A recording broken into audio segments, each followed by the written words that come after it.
এই হলো আপনার 16 কলাম ঘরের প্ল্যান।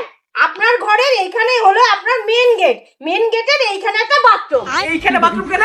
ধরেন আপনি বাইরে থেকে বাড়িতে আসলেন, তখন আপনার জোর পেচ্ছাপ পেলো, তখন আপনি মালটাকে এখানে ঝেড়ে আসলেন। তারপরে এইখানে হলো আপনার একটা বেডরুম। বেডরুমের এই কোনায় একটা বাথরুম। এইখানে বাথরুম কেন? ধরেন আপনি ঘরে একা একা শুয়ে আছেন, তখন আপনার জোর পেলো, তখন আপনি এইখানে কি মালটা ঝেড়ে আসলেন। তারপরে এইখানে আপনার হচ্ছে কমন রুম। কমন রুমের এইখানে একটা বাথরুম আর এইখানে একটা বাথরুম। কমন রুমে দুটো বাথরুম কেন? ধরেন এই ঘরে দুজনা শুয়ে আছে, তাদের দুজনারই একসাথে পেচ্ছাপ পেলো, তারা তো আর বাইরে যাবে না, একজনে এখানে কি মাল ঝাড়বে আর একজনে এখানে কি মাল ঝাড়বে। হ্যাঁ।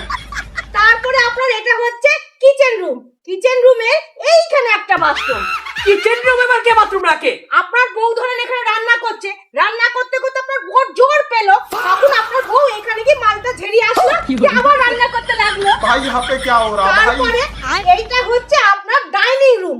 ডাইনিং রুমের এইখানে একটা বাথরুম, এইখানে একটা বাথরুম, এইখানে একটা বাথরুম আর এইখানে একটা বাথরুম। ডাইনিং রুমে 4টে বাথরুম? আরে স্যার, এই ডাইনিং রুমে ধরেন 4টি বাচ্চা খেলা করছে, 4 জনেরই একসাথে পেলো, তখন তারা কি করবে? একজনে এখানে কি ঝাড়বে, একজন এখানে কি ঝাড়বে, একজন এখানে কি ঝাড়বে আর একজন এখানে কি ঝাড়বে। তারপরে আপনার হচ্ছে এটা বেলকনি। বেলকনিতে স্যার প্রত্যেক 2 হাত অন্তর অন্তর একটা করে বাথরুম। কেন?